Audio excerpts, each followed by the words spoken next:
आज हम डिस्कस करेंगे प्याजे की अवस्थाएं जिससे सबसे ज़्यादा क्वेश्चन आते हैं और एग्जाम चाहे सीटेट प्राइमरी हो या जूनियर हो या कोई भी शिक्षक भर्ती का कंपटीशन हो तो जो प्याजे हैं उन प्याजे की अवस्थाओं से क्वेश्चन आते ही आते हैं। जो इससे पहले की वीडियो है प्याजे की उसमें आपको संज्ञानवाद क्या है, मनोवैज्ञानिक संज्ञानवादी मनोवैज्ञानिक क्या है और प्याजे के बारे में बता दिया गया है। तो अब हम बात कर रहे हैं प्याजे की अवस्थाओं की। प्याजे की जो है 4 प्रमुख अवस्थाएं हैं। कितनी अवस्थाएं? 4 प्रमुख अवस्थाएं जो उन्होंने अपने सिद्धांत में बताई है। पहली कौन सी है? संवेदी पेशीय अवस्था या कुछ जगह पर इसे संवेदी गामक अवस्था भी कहते हैं। दूसरी अवस्था प्राक संक्रियात्मक अवस्था, प्राक संक्रियात्मक अवस्था। तीसरी ठोस संक्रियात्मक अवस्था और चौथी औपचारिक संक्रियात्मक अवस्था। फिर से देखिए कि पहले नंबर पर है संवेदी पेशीय। यहां मैं आपको ट्रिक से बताऊंगा, इस तरीके से ट्रिक बताऊंगा कि आप परीक्षा हॉल में इसको नहीं भूलेंगे। तो पहली अवस्था क्या है? संवेदी पेशीय अवस्था। संवेदी पेशीय अवस्था, कहीं कहीं इसका नाम संवेदी पेशीय और गामक अवस्था भी हो जाता है। क्या हो जाता है? गामक अवस्था। ठीक है, तो ये पहली अवस्था हो गई। दूसरी हो गई प्राक संक्रियात्मक अवस्था। इस शब्द से घबराइए मत, ध्यान दीजिए। इस मैंने आपको बताया था कि शब्द में क्या होता है, आपका उपसर्ग होता है, शब्द होता है और प्रत्यय होते हैं। तो जो ये संग है, सन, तो ये सन जो है ये इसका क्या है? ये इसका उपसर्ग है। तो ये अलग हो गया उपसर्ग। और ये एक आत्मक, आत्मक क्या है? इसका प्रत्यय। तो मैंने कहा कि कुछ उपसर्ग ऐसे होते हैं जिनका शब्द पे प्रभाव नहीं पड़ता और कुछ प्रत्यय ऐसे होते हैं उनका शब्द पे प्रभाव नहीं पड़ता। यहां पर भी यही हुआ है। एक जो उपसर्ग है वो है सन और जो प्रत्यय है वो क्या है? आत्मक, और बीच में शब्द क्या है? क्रिया। यानी वो कह रहा है प्राक क्रिया अवस्था। तो संक्रियात्मक से घबराइए मत। संक्रियात्मक एक संस्कृत का शब्द है जिसका अर्थ है क्रिया। तो ये है प्राक संक्रियात्मक अवस्था। प्राक का मतलब पहले की। कितना आसान है कि संवेदी गामक। तो संवेदी बच्चे के, छोटा जब बच्चा होता है सबसे छोटा, तो उसके अंदर इमोशन होते हैं, संवेदनाएं होती हैं। तो संवेदी कतई ऊपर का हो गया, वो कतई छोटा वाला हो गया। इसके बाद उससे थोड़ा सा बड़ा होगा तो प्राक संक्रियात्मक, मतलब वो अभी क्रिया नहीं कर पा रहा है। प्राक संक्रियात्मक यानी प्राक क्रियात्मक, वो धीरे धीरे शुरुआत कर रहा है। और तीसरी अवस्था है ठोस संक्रियात्मक। ठोस संक्रियात्मक इसी को कहते हैं मूर्त। क्या कहते हैं? मूर्त संक्रियात्मक अवस्था। वही बात है, सन उपसर्ग है, आत्मक प्रत्यय है, बीच में क्रिया। ठोस संक्रियात्मक अवस्था या मूर्त संक्रियात्मक अवस्था। और चौथी है औपचारिक संक्रियात्मक अवस्था जिसको कहते हैं आमूर्त। आमूर्त। पहले हम थोड़ा सा इसको समझते हैं फिर आपको ट्रिक से बताएंगे। देखिए, पहली अवस्था है संवेदी पेशीय अवस्था या संवेदी गामक अवस्था। तो इसमें दो चीजें से आपको क्वेश्चन पूछता ही पूछता है। एक तो एज पूछ लेता है कि भाई ये बताओ कि ये एज जो है वो कितने से कितने तक चलती है। पहली अवस्था की, दूसरी अवस्था की, तीसरी अवस्था की और चौथी अवस्था की। दूसरा क्वेश्चन उसके अंदर से पूछ लेता है कि इस एज में क्या क्या विशेषताएं होती हैं, क्या क्वालिटी होती हैं, बच्चा क्या करता है। तीसरा, इस एज में जो अवस्थाएं होती हैं या जो उनके बारे में बताया जाता है, कीवर्ड होते हैं, उन कीवर्डों का अर्थ पूछ लेता है। जैसे यहां पे एक कीवर्ड है संरक्षण, अर्थ पूछ लेगा। संबंध, अर्थ पूछ लेगा। वर्गीकरण, अर्थ पूछ लेगा। ठीक है, तो सबसे पहले हम जानेंगे कि चारों अवस्थाओं की एज। तो पहली अवस्था है संवेदी पेशीय अवस्था जिसकी एज है 0 से 2 वर्ष। 0 से 2 वर्ष। तो रटने का काम नहीं है। आप देख रहे हो कि संवेदी जो पहला शब्द है तो इसमें पहली आकृति आपको क्या दिख रही है? ये दिख रही है। संवेदी में पहली आकृति क्या है? ये है संवेदी। क्या लिखा है? संवेदी। तो आप कुछ मत करिए, जो बा है, सा के बाद बा है, इसका 0 उठा लीजिए। इसका क्या उठा लीजिए? 0 उठा लीजिए। और जो सा है, इस सा का पहला वाला अक्षर उठा लीजिए। तो ये क्या हो गया? 0। 2। क्या हो गया? 2। तो जैसे ही वह पूछे कि संवेदी गामक अवस्था की आयु कितनी है तो तुरंत आप क्या करिए? संवेदी लिख लीजिए। क्या लिख लीजिए? संवेदी। तो जो सा का पहला वाला शब्द है उससे 2 उठा लीजिए और बा से आप 0। और अगर आप 0 को याद नहीं भी रखेंगे तो आपको तो पता ही है कि 0 से बच्चा स्टार्ट होता है। तो 0 से 2 वर्ष। तो और 2 वर्ष कहां पे छुपा हुआ है? यहां पे। ये देखिए, सा में क्या छुपा है? 2 वर्ष। तो आपको ऐसे याद रखना है कि जो संवेदी पेशी अवस्था है उसकी एज 0 से 2 वर्ष है। अब वो कह रहा है कि संवेदी अनुभवों का शारीरिक क्रियाओं के साथ समन्वय स्थापित करते हुए संसार का अन्वेषण। तो इसका अर्थ समझिए, वो कह रहा है कि संवेदी अनुभवों का शारीरिक क्रियाओं के साथ समन्वय स्थापित करते हुए संसार का अन्वेषण। अन्वेषण का मतलब होता है खोज करना या रिसर्च करना। तो जो बच्चा होता है 0 से 2 साल का, आपने देखा ही होगा 0 का बच्चा हो गया या 0 से 2 साल का बच्चा हो गया, वो कितना छोटा होता है। और 2 साल तो उसकी एक हाई सीमा है। आप देखो 0 से 1 महीने का, 2 महीने का, 3 महीने का, 4 महीने का, 5 महीने का, 6 महीने का, 7 का, 8 का, इस एज का जो बच्चा होता है वो कह तो पाता नहीं है। उससे जो दर्द होता है तो उसका एक्सप्रेशन वो कैसे देगा। मान के चलिए उसको दर्द हो रहा है, उसको पीड़ा हो रही है, तो उसके ये क्या है, दर्द, पीड़ा, या उसे भूख लग रही है, या कई बार उसे अच्छा भी लग रहा है, गुड फील कर रहा है। जैसे बच्चे मुस्कुराते हैं, आप देखते हो जब बच्चे के पास माँ होती है तो बच्चा मुस्कुराता है। तो बच्चे के जो भी संवेदी अनुभव हैं, यानी उसके अंदर में दर्द है, पीड़ा है, या उसे भूख लग रही है, जो चीज भी है, तो इसका शारीरिक क्रियाओं के साथ समन्वय स्थापित करना, यानी वो जो भी करेगा वो अपनी शारीरिक क्रियाओं के द्वारा ही बताएगा। उसे पीड़ा हो रही है, हाथ पैर फेंकेगा, चीखेगा, चिल्लाएगा, खुश होगा तो स्माइल करेगा। इस तरीके से वो क्या करेगा, और उसे जो कुछ मिल जाएगा उसको चूसना शुरू कर देगा। तो इस प्रकार से वो क्या करता है कि जो भी उसके अनुभव हैं, संवेदी अनुभव हैं, उनको शारीरिक क्रियाओं के साथ जोड़कर वो क्या करता है, अपनी बातें उन दूसरों तक पहुंचा देता है। और इसी प्रकार से वो संसार का क्या करता है, अन्वेषण करता है। कैसे करता है, जो भी चीज उसे मिलती है उसे चूसना शुरू कर देता है। तो इस तरीके से वो ये कहना चाह रहे हैं कि इतना छोटा बच्चा है, ये बोल नहीं पाता, और इसके जो भी संवेदी अनुभव हैं उसको शारीरिक क्रियाओं के द्वारा बताता है, और शारीरिक क्रियाओं के द्वारा ही, जैसे चूस के या टच करके, किसी चीज का पता लगाता है। देखा ना बच्चा क्या करता है, पहले कुछ उठाता है, फिर उसे डायरेक्ट सीधे चूसेगा ही, इसके बाद कहीं जाके सूंघेगा या देखेगा। ठीक है, तो एक चीज आपकी ये क्लियर हो गई कि उसके जो अनुभव है वो शारीरिक क्रियाओं के द्वारा बताता है, और इसी के अकॉर्डिंग संसार की खोज करता है। संसार की खोज का मतलब ये नहीं है कि ब्रह्मांड की खोज कर रहा है, उसको जो आसपास जो भी चीज टच में आ रही है उसकी खोज कर रहा है। जैसे आप कोई भी चीज उठा के उसके मुंह के पास दे दो, खुद ब खुद मुंह में चूसने लगेगा। दूसरा है उत्सुकता, उसके अंदर उत्सुकता बहुत होती है। जैसे कोई डॉग पास में आ गया, कोई कैट आ गई, या कोई नया व्यक्ति आ गया तो बहुत ध्यान से देखेगा, फिर छुप जाएगा, एक तरीके से मुंह नीचे कर लेगा। तो उसके अंदर उत्सुकता होती है। कोई खिलौना देख लेगा तो चीखने लगेगा, चिल्लाने लगेगा कि मुझको चाहिए, क्योंकि बच्चा कितना है, 0 से 2 वर्ष का है। और वस्तु स्थायित्व कम होता है। तो वस्तु स्थायित्व का मतलब मैं आपको समझाऊं क्या होता है। वस्तु स्थायित्व का मतलब ये होता है कि बच्चे ने कोई चीज देखी और उसके दिमाग में रह गई, उसकी इमेज उस वस्तु की बच्चे के दिमाग में रह गई, इसे कहते हैं वस्तु स्थायित्व। जैसे उसने अपनी माँ का चेहरा पहचानता है, अब माँ चली गई मार्केट, जब मार्केट चली गई अब बच्चे को माँ चाहिए, तो माँ तो स्वयं मौजूद नहीं है, लेकिन उसके माइंड में क्या है बच्चे के, कि माँ की इमेज है। तो इसे कहते हैं वस्तु स्थायित्व, लेकिन ये कम होता है।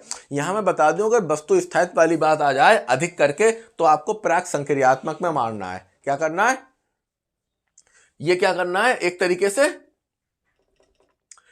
यहां वस्तु स्थायित्व कम होता है, कम होता है और बहुत कम होता है। कुल मिला के पूरी तरीके से मां का चित्र भी जो है नहीं आ पाता। और उत्सुकता के कारण ही जो आपका सीटेट में क्वेश्चन आया था कि वो नन्हे वैज्ञानिक होते हैं। क्या होते हैं, नन्हे वैज्ञानिक होते हैं, चीजों का अन्वेषण करते हैं। और जो बच्चे की प्रयोगशाला होती है, या वो जो भी प्रयोग करता है वो मुंह के ही द्वारा करता है। जो चीज मिल जाती है चूसण शुरू कर देता है, चूसने लगता है, और उत्सुकता के कारण ही उसे नन्हा वैज्ञानिक कहते हैं। वस्तु स्थायित्व होता है, बहुत कम होता है, चाहे वो माँ के प्रति हो या किसी खिलौने के प्रति हो।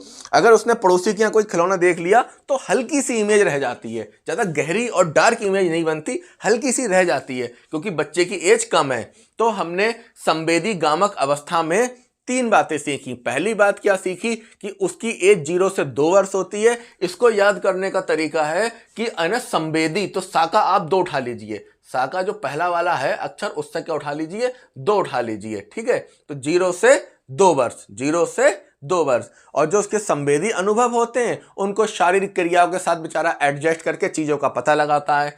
ठीक है, वो संसार का अन्वेषण करता है, ये इसी कारण उसे नन्हा वैज्ञानिक कहते हैं। और वो क्या करता है, जो भी उसकी प्रयोगशाला लैब है वो मुंह ही है, मुंह से चीजें टेस्ट कर करके पता लगाता है। भाई आप उसको नींबू भी दे दो, चाट तो लेगा ही, वो बात अलग है कि बाद में मुंह बिगाड़ ले।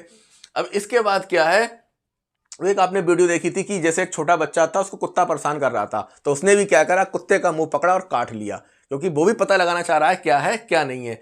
तो उसे उत्सुकता रहती है, एक्साइटेड रहता है चीज़ों को जानने के बारे में, चाहे वो खिलौना हुआ या कुछ भी हुआ। और वस्तु स्थायित्व रहता है लेकिन बहुत कम रहता है। क्यों कम रहता है? क्योंकि भाई बच्चे की एज 2 साल तक है। इस चीज़ को ज़्यादा सीरियस मत ले लेना, ठीक है। आप मान के चलो बहुत कम रहता है, ठीक है। अब दूसरी अवस्था जो आई आपकी प्राक संक्रियात्मक, क्या आई? प्राक संक्रियात्मक अवस्था। तो प्राक संक्रियात्मक अवस्था की जो आपको एज याद करना है वो आपको यहां से हेल्प लेना पड़ेगी संक्रियात्मक से। कहां से हेल्प लेना पड़ेगी? संक्रियात्मक से। ये है संक्रियात्मक। अब आपको करना क्या है कि पहले वाले में आपने हेल्प ली थी संवेदी के सा से, पहले वाले में आपने हेल्प ली थी संवेदी के सा से, और इस बार आपको ट्रिक में हेल्प लेना है संक्रियात्मक के सा से। किससे लेना है? संक्रियात्मक के सा से, ठीक है। कैसे हेल्प लेंगे? वो ऐसे लेंगे कि देखिए संक्रियात्मक का सा पकड़ना है आपको, संक्रियात्मक का इस तरीके से सा पकड़ लिया। अब इस सा का जो पहला अक्षर है इससे आप 2 पकड़ेंगे, और जो पूरा क्या लिखा है सा से क्या होता है? 7। सा से क्या होता है? 7। यानी संक्रियात्मक वाला जो है तो इसके जो सा का पहला अक्षर है जो 2 की तरह लग रहा है, तो इससे क्या मानेंगे? 2, और सा का मतलब 7, तो 2 से 7 वर्ष या 2 से 7 साल। अब वैसे भी आपको याद रहेगा कि ये चल रही थी 0 से 2 वर्ष, तो दूसरी अवस्था चलेगी 2 वर्ष से ऊपर ही चलेगी, और जब 2 से ऊपर वर्ष चलेगी तो संवेदी का सा पूरा कर दो। सा का मतलब क्या हो गया? साल। यानी आपको कुछ नहीं करना है, प्राक संक्रियात्मक की एज पकड़ ले तो आपको सीधे सा पकड़ लेना है। सा में पहली आकृति क्या लग रही है? 2 की तरह, तो 2 से और 7 से 7 साल। यानी बच्चा कितना होगा? 2 से 7 साल का बच्चा। अब थोड़ा सा बड़ा हो गया है ये, ठीक है। अब इसके अंदर प्रतीकात्मकता का गुण विकसित हो जाता है। प्रतीकात्मकता का मतलब यह है कि मां को बहुत भली भांति पहचानता है। मान के चलिए अगर 10 से 50 महिलाएं भी हैं तो उनके बीच में भी वो अपनी मां का चेहरा पहचान लेगा। इसे कहते हैं किसका? प्रतीकात्मकता का गुण। यानी प्रतीक अब उसके दिमाग में स्थापित होने लगे, स्थायी होने लगे। अगर चित्र भी दिखाओगे 100 चित्रों में उसकी मां का चित्र, तो खट वो उसको पकड़ लेगा, ट्रेस कर लेगा बहुत आसानी से कि ये मम्मी का चित्र है। तो इसमें क्या हो जाता है? प्रतीकात्मकता। मैं आपको समझाऊं ये प्रतीकात्मकता होती क्या है। प्रतीकात्मकता का मतलब होता है बिंब बनना, एक तरीके से दिमाग में इमेज बनना, एक छवि बनना, उस छवि के अकॉर्डिंग। जैसे कई बार आपको रास्ता नहीं पता होता है, किसी का घर नहीं पता होता, तो लोग आपको एक बात बताते हैं कि एक लोहे का गेट होगा, हरे रंग का पेंट होगा और ऐसा ऐसा घर होगा, तो आप अपने दिमाग में एक प्रतीकात्मकता बना लेते हैं, छवि बना लेते हैं, और जब आप जाते हैं तो आपको वैसी ही आकृति मिल जाती है। अब वो कह रहे हैं विचार, और अगर वैसी आकृति नहीं मिली तो क्या हो जाएगा? संज्ञानात्मक असंतुलन। क्या हो जाएगा? संज्ञानात्मक असंतुलन। अब वो कह रहे हैं कि इसके विचारों में अनुत्क्रमणीयता रहती है। तो यह 2 शब्द होते हैं जो कि इसने गणित से उठाए, मैथ से उठाए। एक शब्द है आपका अनुत्क्रमणीयता, अनुत्क्रमणीयता, और दूसरा शब्द है उत्क्रमणीयता, ठीक है। पहला क्या है? अनुत्क्रमणीयता, और दूसरा है उत्क्रमणीयता। इसमें एक शब्द को समझ लीजिए, जैसे ये लिखा है उत का मतलब उलटना, उलटना, और उलटना पलटना एक ही अर्थ है।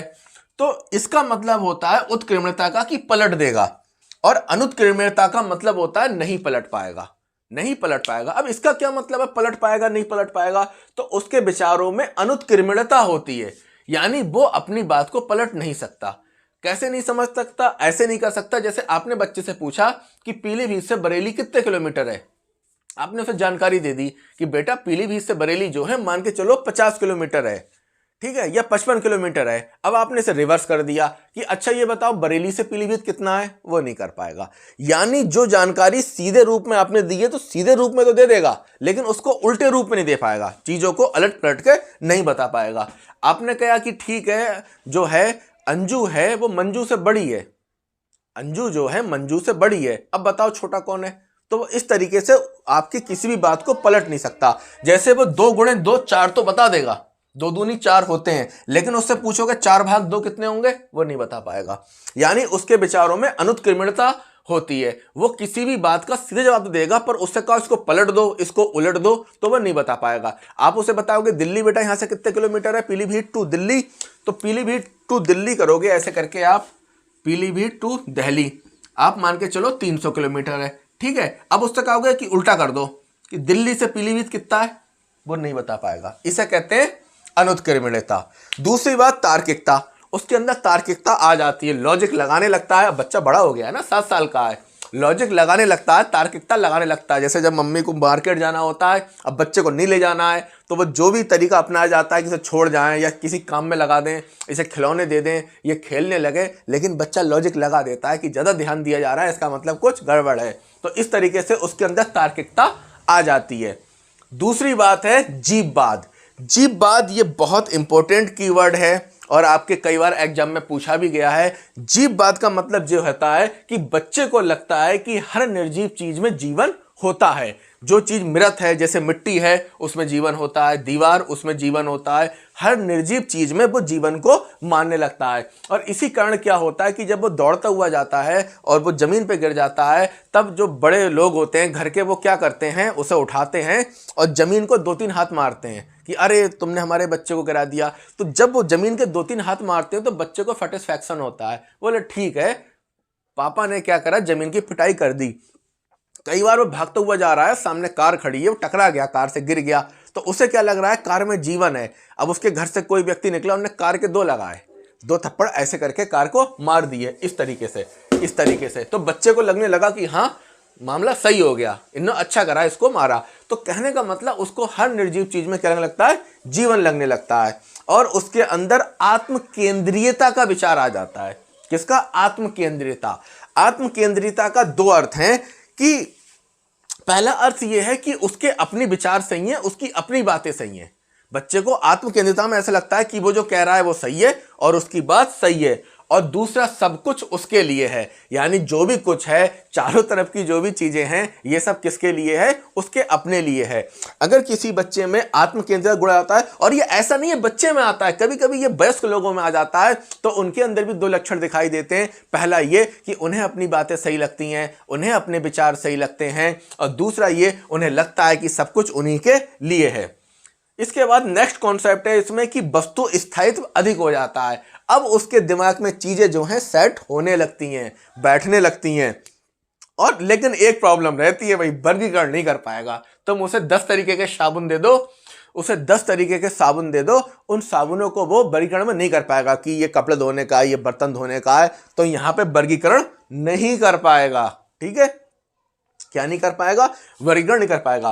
तो हमने इसमें क्या पॉइंट देखे, पहला क्या, एज देखी, संक्रियात्मक से उठा लेंगे, 7 से 2 उठा लेंगे, और 7 से 7, 2 से 7 साल। और इसके बाद दूसरा क्या, प्रतीकात्मकता का गुण आ जाता है, दिमाग में छवियां बनने लगती हैं। तीसरा क्या होता है, विचारों में अनुत्क्रमणीयता, यानी पलट नहीं पाएगा, सीधी सीधी बात बता सकता है। चौथी जो है, तार्किकता आ जाती है, लॉजिक लगा लेता है। 5वां क्या होता है, जीववाद। जीववाद का मतलब ये होता है कि उसको ये खूब लगता है कि जो निर्जीव चीजें हैं वो कैसी हैं, सजीव हैं। आत्म केंद्रितता क्या होती है, आत्म केंद्रितता का मतलब होता है जो कुछ है मेरे लिए है, मेरे विचार सही है, मैं ठीक हूं। और 6ठे नंबर पर आया वस्तु स्थायित्व, यानी अब उसके दिमाग में वस्तुएं जो हैं उनकी इमेज परमानेंट होने लगती है और वो चेहरे भूलता नहीं, चीजें भूलता नहीं। 7वां एक दुखद बात है कि बेचारा वर्गीकरण नहीं कर पाता। अब सारी काबिलियतें यहाँ आ जाएंगी तो फिर यहाँ क्या होगा। यही तो पियाजे कहता है कि जैसे जैसे एज बुद्धि बढ़ती है उसी के हिसाब से संज्ञानात्मक विकास भी बढ़ता है।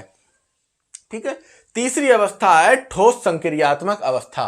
कौन सी अवस्था, ठोस संक्रियात्मक अवस्था। इसका जो अगला नाम है उसको क्या कहते हैं, मूर्त संक्रियात्मक अवस्था। क्या कहते हैं, मूर्त संक्रियात्मक अवस्था। तो अब इसमें आपको करना क्या है कि पहली अवस्था आपको याद हो गई, आपने संवेदी से क्या उठा लिया, 2 उठा लिया। दूसरी प्राक संक्रियात्मक, संक्रियात्मक में आपने 2 से 7 उठा लिया, 2 से 7 उठा लिया। तो अब आपको ये तो ध्यान रहेगा ही कि जो अंतिम अवस्था है वो कौन सी है, अंतिम अवस्था कौन सी है, सा वाली है, 7 है। तो यहां पे भी आपको करना क्या है कि यहां पे आपने संक्रियात्मक से उठाया था और यहां पे आपने क्या करा, इसकी अवस्था है 2 से 7 वर्ष। तो आपको इतना तो ध्यान रहेगा ही कि दूसरी अवस्था जो है 2 से 7 साल चलती है, तो तीसरी अवस्था कितनी चलेगी, 7 साल से ऊपर ही होगी। तो 7 तो आपको याद रहेगा। अब जे कैसे याद रहे, 7 से 11 रहेगा। आपको कुछ नहीं करना है, हल्का से इसको मिटा देना है। क्या करना है, हल्का सा इसको मिटा देना है। तो एक डंडा जे है, एक डंडा जे है, 2 डंडे जोड़े तो कितने हो गए, 11। आया समझ में कैसे करके जोड़ा।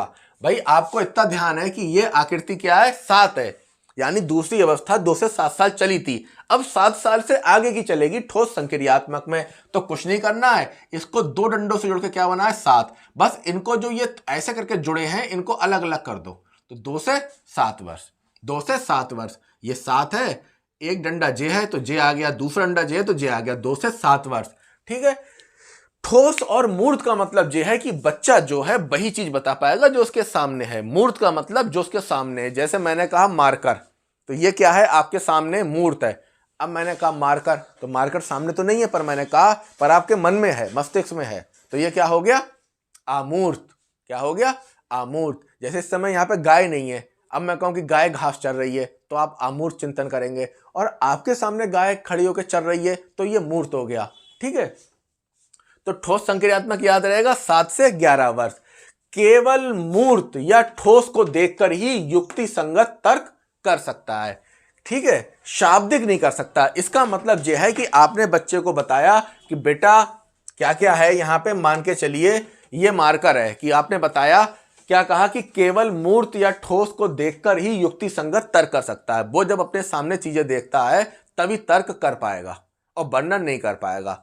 जैसे आप देख रहे हो कि बच्चों को दिखाया बेटा ये एक चीज ए है और एक चीज बी है और एक चीज सी है, आपने इतना बता दिया, तो वो बता देगा कि अब आपने पूछा कि इसमें छोटी कौन सी है बड़ी कौन सी, तो बच्चा बता देगा ये वाली बड़ी है बाकी 2 छोटी हैं। तो इस प्रकार से जो उसके सामने होगा वही बता पाएगा, और आप उसे शब्दों में बताओगे कि एक मंजू है, एक अंजू है और रानी है, अंजू मंजू से बड़ी है, मंजू रानी से बड़ी है, बताओ कौन बड़ी है। तो जो आप शाब्दिक रूप में कहोगे जो उसके सामने नहीं होगा उसको वो नहीं बता पाएगा। तो किसको बता पाएगा, केवल उन चीजों को जो उसके सामने है। उत्क्रमणीयता, अब वो पलट देगा। उत्क्रमणीयता का मतलब अब वो पलट देगा। अब उससे पूछोगे पीलीभीत से दिल्ली 300 किलोमीटर है, तो दिल्ली से पीलीभीत कितना है, अब बता देगा कि दिल्ली से पीलीभीत जो है वो 600 किलोमीटर, वो 300 किलोमीटर है।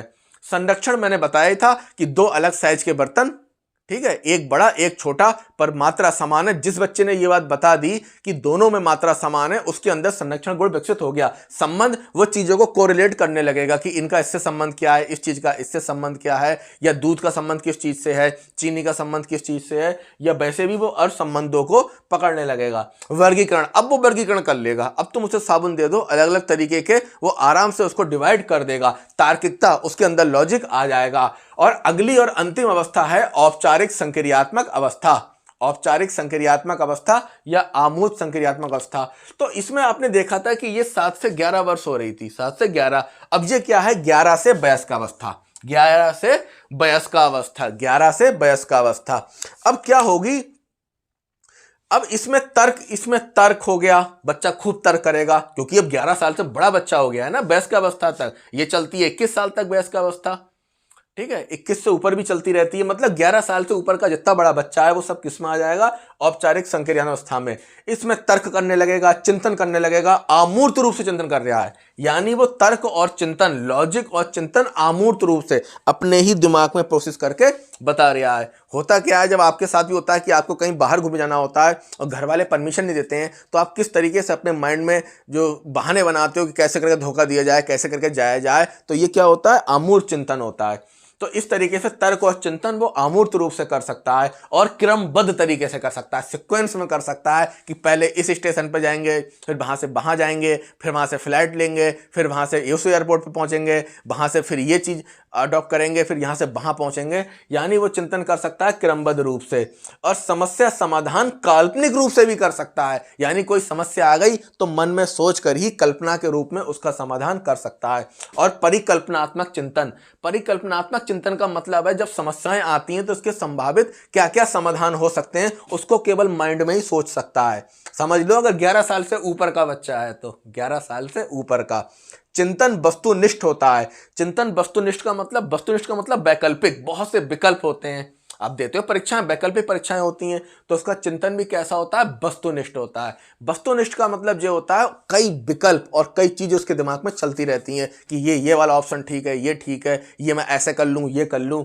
विकेंद्रीकरण पर आधारित होता है, वो कई विकल्प देता है अपने आप को, कई बिंदुओं पर चिंतन और चर्चा करता है। इसकी एक ट्रिक बता रहा हूं मैं आपको, कि कभी क्वेश्चन इस टेबल से आ जाए तो यहां पे तुम क्या करना, 2 अवस्थाओं को पहले दूर कर लेना। पहली संवेदी गामक अवस्था, जब भी क्वेश्चन आए तो ये ध्यान रखना कि उसमें छोटे बच्चे की बात तो नहीं चल रही है कि वो संवेदी अनुभवों की 0 से 2 साल की उत्सुकता की या वस्तु स्थायित्व की, यानी कोई ऐसी बात नहीं है जहां बहुत छोटी एज से संबंधित है तो तुरंत इसको बाहर कर लेना ऑप्शन से। यानी 4 ऑप्शन होए चारों अवस्था के और क्वेश्चन में आपको लग रहा है कि किसी संवेदी अवस्था की बात नहीं हुई है, 0 से 2 वर्ष की नहीं हुई है, तो तुरंत इस ऑप्शन को बाहर कर लिया। और दूसरा ऑप्शन बाहर करना है ये वाला औपचारिक संक्रियात्मक अवस्था। इसमें एक ही चीज है, चिंतन चिंतन चिंतन और चिंतन, आमूल चिंतन, क्रमबद्ध चिंतन, तार्किकता, विकेंद्रीकरण। अगर वो कहीं ऐसी बात कर रहा है कि बच्चा बड़ा है, वो तार्किक कर रहा है, वो सोच रहा है, वो कुछ कर रहा है, तो ये मान लो। कंपटीशन में अगर क्वेश्चन आ जाए तो सबसे पहले इन 2 ऑप्शनों को बाहर करना क्वेश्चन को पढ़ के। अगर क्वेश्चन आपका मैचिंग नहीं कर रहा है इन दोनों से तो इन दोनों को बाहर कर देना। इसमें भी जो सबसे अधिक क्वेश्चन आते हैं वो 2 अवस्थाओं से आते हैं, एक ठोस संक्रियात्मक से, एक पराग संक्रियात्मक से। तो आपने इसको समझ लिया, संवेदी अवस्था को, औपचारिक समझ लिया, दोनों सरल हैं। औपचारिक में चिंतन चिंतन चिंतन हो रहा है, संवेदी में 3 ही चीजें हैं, एक उत्सुकता हो गई और संवेदी अनुभव हो गए, 2 साल हो गए। अब तुमको एग्जामिनर परेशान करेगा 2 अवस्थाओं में, एक पराग संक्रियात्मक, एक ठोस संक्रियात्मक। तो दोनों याद करने की जरूरत नहीं है, कोई एक याद कर लो, कोई एक याद कर लो, क्योंकि जब भी विकल्प आएगा तो ये 2 अवस्थाएं तो आप बहुत तेजी से बाहर कर लोगे। ठीक है, अब बची 2 अवस्थाएं, पराग संक्रियात्मक अवस्था या ठोस, इनमें से कोई एक याद कर लो। चाहे तो थोड़ी सी ऊपर लेवल वाली कर लो, चाहे जे लेवल कर लो। अगर वो ऑप्शन इनमें से फंस गया इसमें तो आंख बंद करके ये मार दोगे, और इसमें नहीं फंसा तो फिर जे भी नहीं है, ये भी नहीं है, ये भी नहीं है, तो कौन सी बची? ये बची। तो इस प्रकार से क्वेश्चन बन जाएगा। अगला टॉपिक है पियाजे के सिद्धांत की शैक्षणिक उपयोगिता, कि पियाजे का जो सिद्धांत है उसका शिक्षा में क्या उपयोग है। तो पहला उपयोग है बालक की सक्रियता। पियाजे ने कहा है, देखिए जैसे पानी होता है तो ठंडा पानी होता है उसमें चीनी जो है देर से घुलती है, जो गर्म पानी होता है गुनगुना उसमें चीनी जल्दी घुलती है। तो बच्चा सक्रिय होना चाहिए, जब वो सक्रिय होगा तभी वो शिक्षण में रुचि लेगा, शिक्षण को एंजॉय कर पाएगा, पढ़ पाएगा और उसको चीजें समझ में आएंगी। अब बच्चा सक्रिय ही नहीं है तो वो क्या पढ़ पाएगा। दोष चिंतन के रूप में जीववाद, उन्होंने कहा कि बच्चे के चिंतन में जो सबसे बड़ी बाधा होती है वो जीववाद होता है और आत्म केंद्रिता होती है। तो इस सिद्धांत के माध्यम से इस दोष को दूर करना चाहिए। बच्चे को ये ना लगे कि हर निर्जीव चीज में जीवन है, और बच्चे को ये भी ना लगे कि जो कुछ है वो उसके लिए है और जो उसकी बातें सही हैं, उसके विचार सही हैं। तो आपको उसके चिंतन से ये जीववाद और आत्म केंद्रितता दूर करनी है। और इन्होंने सबसे इंपॉर्टेंट एज बताई, कहीं ना कहीं आपको क्लू भी दे दिया, ठोस संक्रियात्मक अवस्था, जिसकी एज होती है 7 से 11 वर्ष। इन्होंने बताया कि यह बहुत ही इंपॉर्टेंट अवस्था होती है। इस अवस्था में बच्चे के ऊपर बहुत ही ज्यादा ध्यान देने की जरूरत है। और क्यों ध्यान देने की जरूरत है? क्योंकि यहां संरक्षण विकसित होता है, वो अंतर कर पाता है कि ये और दोनों बर्तन तो अलग अलग लग रहे हैं लेकिन दोनों में मटेरियल बराबर है। वो चीजों का वर्गीकरण कर पाता है और उसके अंदर सृजनशीलता आती है। वो किस एज में आती है? ठोस संक्रियात्मक अवस्था में। इस चीज को आप बहुत अच्छे से देखेंगे। अगला कह रहा है खेल संज्ञानात्मक विकास का मूल आधार है, यानी जो खेल है, क्योंकि संज्ञानात्मक विकास कब होगा? जब बच्चा अपने पर्यावरण के साथ अंतःक्रिया करेगा, अपने पर्यावरण के साथ टच में आएगा, चीजों को देखेगा, समझेगा, तभी वो उसके साथ खोज कर पाएगा। और इसके लिए जरूरी है खेल। तो खेल क्या है? संज्ञान विकास का मूल आधार है। इसके बाद जो औपचारिक संक्रियात्मक सोच को बढ़ाना, आपकी जिम्मेदारी है कि बच्चे की जो औपचारिक संक्रियात्मक सोच है उसको बढ़ाना चाहिए। और इससे आपको क्या फायदा मिलेगा कि उसे उच्च शिक्षा में जा पाएगा और अच्छा वैज्ञानिक और अनुसंधानकर्ता बनेगा। क्योंकि शिक्षा से किसी का भला नहीं होता, लेकिन शिक्षा से अगर वो वैज्ञानिक बन जाता है, अनुसंधानकर्ता बन जाता है और जब किसी चीजों का आविष्कार करता है तो पूरी मानव जाति का भला होता है, पूरी विश्व की। इसके बाद वो कह रहे हैं कि स्वायत्ता और आत्मविश्वास का विकास। स्वायत्ता और आत्मविश्वास का विकास। स्वायत्ता का मतलब होता है ऑटोनॉमी, मतलब इसका ये मतलब है कि आप एक तरीके से खुद को मालिक समझना या अपने आप ही चीजों का समाधान करना। तो स्वायत्ता का मतलब होता है अपने आप से, या आप अपने आप मालिक हैं। और आत्मविश्वास का विकास करना, अगर आप चाहते हैं कि बच्चा अपने पैरों पर खड़ा हो, अपनी समस्याओं का समाधान कर सके, उसके अंदर आत्मविश्वास बढ़ सके, तो उसकी मदद या हेल्प ना करें। कोई भी क्वेश्चन लेकर आया है, कोई समस्या लेकर आया है, ये पियाजे कहते हैं कि उसकी हेल्प नहीं करना चाहिए। उसको कहना चाहिए कि बेटा जाके खुद रिसर्च करो, जानो। और जब वो ऐसा करता है तो उस चीज को समझने के प्रयास में एक चीज को वो बहुत ढेर ढेर सारी चीजें समझ जाता है और फिर उससे जो भी समस्याएं आती हैं फिर वो टीचर के पास में आके खुद समस्या का समाधान करता है और फिर वो बन जाता है समस्या समाधान करता, नई नई सूझ उसके अंदर आने लगती है और वो आविष्कारशील हो जाता है। अब आप भी क्या करते हैं, जो अपनी समस्याएं हैं अगर आप 10 ईयर को देखें पुराने साल के, उनके उस पर रिसर्च करें, सिलेबस के अकॉर्डिंग उसको जोड़ें, अन्य भर्ती परीक्षाओं में वही टॉपिक को देखें तो आपके अंदर भी सूझ डेवलप हो जाती है और आप भी चीज़ों को समझने लगते हैं। अगला टॉपिक है जीन पियाजे का नैतिक विकास का सिद्धांत। देखिए यहाँ एक बात समझिए कि नैतिक विकास का सिद्धांत पेटेंट किसके नाम पर है, लॉरेंस कोहलबर्ग के नाम पर, लेकिन सबसे पहले जो इस पर काम किया था वो जीन पियाजे ने किया था। चूंकि ये एक साथ कई चीजों पर काम कर रहे थे तो इसके कारण हुआ क्या कि इन्होंने नैतिक विकास का सिद्धांत छोड़कर संज्ञानात्मक विकास का सिद्धांत पकड़ लिया और जो इनका सिद्धांत अधूरा था उसी सिद्धांत को लेकर उसमें से काट छांट तो नहीं करी, लेकिन कॉन्सेप्ट वहां से लेकर लॉरेंस कोहलबर्ग ने हमको दिया नैतिक विकास का सिद्धांत। तो अगर यह क्वेश्चन आता है कि नैतिक विकास का सिद्धांत किसका है तो लॉरेंस कोहलबर्ग का है और वो कहते कि इसकी शुरुआत किसने करी थी तो इसकी शुरुआत करी थी जीन पियाजे ने, जिन्होंने दो अवस्थाएं बताई थी, एक परायत नैतिकता की अवस्था, एक स्वायत्त नैतिकता की अवस्था। परायत का मतलब ये होता है कि बच्चा अभी दूसरों के कंट्रोल में होता है, खुद की नैतिकता नहीं आ पाती, वो दूसरों के अकॉर्डिंग चलता है, जो होती है 2 से 8 साल की अवस्था, बच्चा छोटा ही कितना सा हुआ। दूसरी होती है स्वायत्त नैतिकता की अवस्था। किसकी? स्वायत्त नैतिकता की अवस्था, जो चलती है 9 से 11 वर्ष, 9 से 11 वर्ष की चलती है। स्वायत्तता का मतलब होता है अपने आप से मालिक बन जाना। तो खैर ये सिद्धांत ज्यादा इनका चल नहीं पाया, ये फ्लॉप हो गया, कॉन्सेप्ट इन्होंने ही दिया था, ठीक है, तो मैंने आपको बता दिया। एक अंतिम आपका और टॉपिक रह गया है, वो क्या है? तथ्य। अब तथ्य आपको क्या करना है, ये आपके लिए होमवर्क है, ये मैं नहीं करूंगा, ये आप करेंगे। अब मैंने आपको पूरा पियाजे पढ़ा दिया, आपको पूरे पियाजे पढ़ना है। पढ़ने के बाद आपको क्या करना है कि CTET में जितने भी क्वेश्चन पियाजे के आ रहे हैं आप उन क्वेश्चनों को समझेंगे, उनको बनाएंगे और हो सके तो एक पेज में एक जगह नोट करिए। इसके बाद आप क्या करिए, जैसे DSSB में जो पियाजे आ रहा है, ठीक है, KVS में पियाजे आ रहा है या सुपर टेट में पियाजे से जो क्वेश्चन आए हैं या अन्य जो आपके पेपर आते हैं शिक्षक भर्ती के, तो वहां पे जितने भी क्वेश्चन पियाजे के आए उनको आप वन लाइनर करके एक पेज पे लेंगे और इसके बाद जो एजुकेशन होता है उसका एक पेपर आता है। आपको जखीरा चाहिए ना, बहुत बड़ी मात्रा में मटेरियल चाहिए, आपको क्वेश्चन बैंक चाहिए, तो क्वेश्चन बैंक और वो भी लेवल का क्वेश्चन बैंक भी चाहिए। भाई आपको मैंने टॉपिक पढ़ा दिया, अब ये वेरीफाई कैसे हो कि टॉपिक तैयार हो गया, तो तभी होगा जब आप क्वेश्चन लगाओगे या क्वेश्चन ऐड करोगे। अब आपको जो सबसे हाई क्वालिटी का अच्छे क्वेश्चन मिलेंगे UGC नेट में और सब्जेक्ट होगा वो एजुकेशन या साइकोलॉजी भी आप पकड़ सकते हो। साइकोलॉजी में भी आपको पियाजे मिल जाएंगे, एजुकेशन में भी आपको पियाजे मिल जाएंगे। तो चाहे साइकोलॉजी का UGC नेट का 10 ईयर ले लीजिए या चाहे तो एजुकेशन ले लीजिए और उसमें से केवल पियाजे को उठा के इन तथ्यों में ऐड कर लीजिए। अब आपका ऐसा पियाजे कंप्लीट हो गया। अब चाहे आपका CTET हो या DSSB हो या KVS हो या NBS हो या सुपर टेट हो, किसी भी राज्य की अन्य भर्ती परीक्षाओं के पेपर हो, ठीक है, या आपका EMRS हो, कोई भी एग्जाम हो, अगर पियाजे आएगा तो इससे बाहर नहीं आएगा।